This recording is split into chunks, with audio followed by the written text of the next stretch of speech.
Have you heard of budget time, but don't really know what it is? You're not alone. The federal budget isn't designed to be accessible or easily understood, but in fact, the federal budget affects every area of our lives. Some things are more obvious than others. For example, where you live, whether it's share houses forever or owning your own home, or how you actually make your rent or mortgage each week, and how much you have left over for essentials like food and health, let alone luxuries or savings. It also affects what, where, and how you study, what you can buy, and how much money your employer contributes to your super, as well as your ability to defend your employment rights and call out bad working conditions, and the level of social support you can access if you're out of work.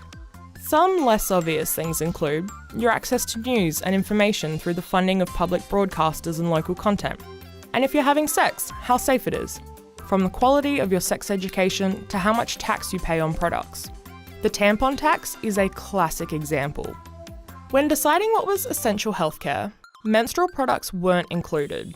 This means that up until 2018, they were sold with a 10% goods and services tax, GST, as a non-essential item. This 10% was added for tampons and pads, but not on condoms or lubricant. This tax was the government's income and was paid out of the pockets of people with periods. It took 18 years of campaigning to remove the GST. That still doesn't address period poverty. One of the problems with the federal budget is that the people who write it usually don't ask, how will this affect people of different genders or with different life experiences? Our government decision makers are mostly made up of Anglo, cis-hetero and able-bodied men, so that's who they build a budget for. But that's not what Australian society looks like.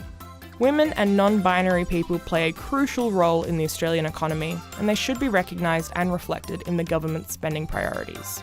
Every year, the budget is the government's statement about what they intend to spend money on over the next year. It tells us how much income they think they'll get from tax and other sources, and how much they will spend. It can also tell you a lot about what a government thinks is important now, and for our future, and what isn't.